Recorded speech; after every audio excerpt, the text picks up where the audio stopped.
दोस्तों, अगर आप भी भारतीय सेना और इसरो की ताकत, उपलब्धियों और नई तकनीकों के बारे में जानना चाहते हैं, तो आप बिल्कुल सही जगह पर आई हैं।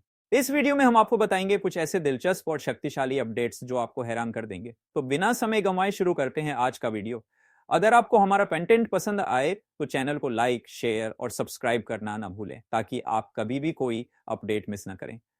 दोस्तों, एक और बड़ी और खास खबर भारतीय रक्षा क्षेत्र से आ रही है। भारतीय रक्षा अनुसंधान और विकास संगठन डीआरडीओ अब भारतीय निजी कंपनियों को प्रौद्योगिकी हस्तांतरण के लिए 155 में 52 कैलिबर गन बैरल पेश कर रहा है। इस पहल का मकसद है भारत में तोपखाने प्रणालियों की घरेलू उत्पादन, बढ़ावा देने, रक्षा प्रयासों को तेज करना। ये खास बैरल माउंटेड गन सिस्टम के लिए डिजाइन किया गया है, जो पुराने तोपखाने सिस्टम को बदलने के साथ साथ भारतीय सेना की हल्की, ज्यादा चलने योग्य टोगन प्रणाली की जरूरतों को पूरा करेगा। अब भारत में ही तैयार होगा बेहतरीन और शक्तिशाली गन बैरल, जिससे हमारी सेना और भी सशक्त और आधुनिक होगी। दोस्तों, अब भारत की समुद्र आधारित परमाणु निरोध क्षमता और भी मजबूत हो गई है। जी हां, भारत ने हाल ही में आईएनएस अरिदमन पनडुब्बी को जलावतरण कर दिया है, और यह हमारे समुद्री सुरक्षा के लिए एक बहुत बड़ा कदम है। आईएनएस अरिदमन, आईएनएस अरिहंत और आईएनएस अरिघाट के बाद भारत की तीसरी परमाणु ऊर्जा से संचालित बैलिस्टिक मिसाइल पनडुब्बी एसएसबीएन बन चुकी है, जो हमें समुद्र से परमाणु शक्ति प्रदान करती है। इस पनडुब्बी का करीब 3 साल का कठोर परीक्षण अब पूरा हो चुका है और 2025 में यह पूरी तरह से सेवा में आ जाएगी। ये पनडुब्बी 83 मेगावाट का दबावयुक्त जल रिएक्टर और लगभग 6000 टन का विस्थापन लेकर आई। हालांकि इस पनडुब्बी में कई नए टेक्निकल अपग्रेड्स शामिल हैं, जो इसके रखरखाव, सुरक्षा और चालक दल की दक्षता को और बेहतर बनाते हैं। तो दोस्तों, भारतीय सेना का इस समुद्री शक्ति का विस्तार हमारी राष्ट्रीय सुरक्षा को और भी मजबूत करेगा। दोस्तों, भारत के advanced medium combat aircraft AMCA से जुड़ी एक धमाकेदार खबर सामने आई है। क्या आप तैयार हैं? भारत के इस 5वीं पीढ़ी के स्टील्थ फाइटर में अब होगा एक ऐसा बीस्ट मोड जो इसे बना देगा और भी खतरनाक। जी हां, एएमसीए विमान में बीस्ट मोड की सुविधा होगी, जो इसकी मारक क्षमता और आक्रामक ताकत को बढ़ाएगी। यानी ये विमान अपनी गुप्त क्षमताओं को बरकरार रखते हुए भारी हथियारों का बड़ा पेलोड लेकर उड़ान भर सकेगा। इस बीस्ट मोड के साथ ये विमान किसी भी दुश्मन को चुटकियों में नष्ट करने की ताकत रखेगा, और वही इसकी स्टील्थ फीचर्स भी सलामत रहेंगी। दोस्तों, भारतीय नौसेना में एक बड़ी और आधुनिक रणनीतिक बदलने जा रहा है। अब भारत का स्वदेशी एयरक्राफ्ट कैरियर 2 यानी आईएसी 2 इंस विक्रमादित्य की जगह लेगा। यानी अब IAC-2 होगा भारतीय नौसेना का नया एयरक्राफ्ट कैरियर, जो नौसेना की ताकत को और भी मजबूत बनाएगा।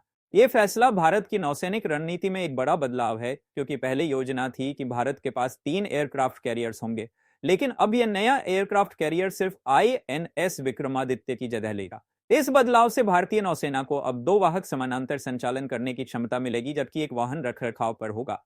IAC-2 की ताकत को बढ़ाने के लिए भारतीय नौसेना अब अपनी SSN यानी न्यूक्लियर सबमरीन ताकत बढ़ाने पर भी जोर देगी।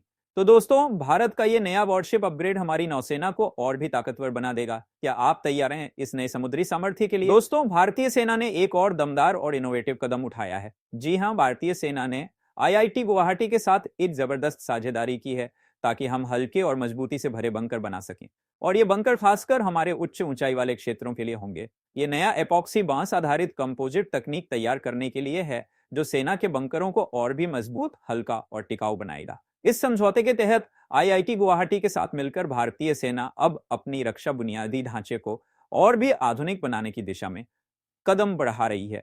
दोस्तों, क्या आप तैयार हैं एक नई और जबरदस्त स्पेस टेक्नोलॉजी के बारे में जानने के लिए? चीन ने हाल ही में शेंजो 19 मिशन के जरिए एक ऐतिहासिक काम किया है। जी हां, इस मिशन ने तियांगोंग अंतरिक्ष स्टेशन पर कृत्रिम प्रकाश संश्लेषण का सफलतापूर्वक प्रदर्शन किया है। यह कृत्रिम प्रकाश संश्लेषण कक्षा में पहली बार हुआ है, और यह स्पेस एक्सप्लोरेशन में एक बड़ा मील का पत्थर साबित होगा। अब इस अद्भुत उपलब्धि का दीर्घकालिक अंतरिक्ष अभियानों पर गहरा असर पड़ेगा, और भविष्य में अंतरिक्ष में खेती और जीवन बनाए रखने के लिए नई तकनीकें विकसित हो सकती हैं। INS अरिदमन को इसी साल कमीशन और शामिल किया जाएगा। भारत 2025 में अपनी तीसरी स्वदेश निर्मित परमाणु संचालित बैलिस्टिक मिसाइल पनडुब्बी SSBN INS अरिदमन को चालू करने के लिए तैयार है, जो इसकी समुद्र आधारित परमाणु निरोध क्षमताओं में एक महत्वपूर्ण उन्नयन है। यह अगस्त 2024 में INS अरिघाट के शामिल होने के बाद है, और यह भारत के परमाणु त्रय भूमि, वायु और समुद्र से परमाणु हमले शुरू करने की क्षमता को मजबूत करने में एक महत्वपूर्ण कदम का प्रतिनिधित्व करता है। दोस्तों, एक बहुत ही दिलचस्प और चिंताजनक खबर आ रही है इसरो से। जैसा कि आप जानते हैं, हाल ही में इसरो ने अपना NVS-2 उपग्रह 29 जनवरी 2025 को सफलतापूर्वक लॉन्च किया था, जो भारत के NAVI सिस्टम का अहम हिस्सा है। इस उपग्रह का उद्देश्य था भारत को और भी बेहतर नेविगेशन सेवाएं देना, लेकिन दोस्तों एक गंभीर समस्या सामने आई। उपग्रह के थ्रस्टर वाल्व में एक खराबी आ गई, जिससे ऑक्सीडाइजर फ्लो सही से नहीं हो पाया। इस कारण उपग्रह का वह महत्वपूर्ण कक्षा बढ़ाने वाला युद्धाभ्यास नहीं हो सका, जो उसे अपनी सही जियोसिंक्रोनस ट्रांसफर ऑर्बिट GTO में भेजने के लिए जरूरी था। अब इसरो सोच रहा है कि बिना कक्षा को ऊपर उठाए NVS-2 उपग्रह को ऑपरेट कैसे किया जाए, ताकि NAVEEE सिस्टम की सेवाएं जारी रखी जा सकें।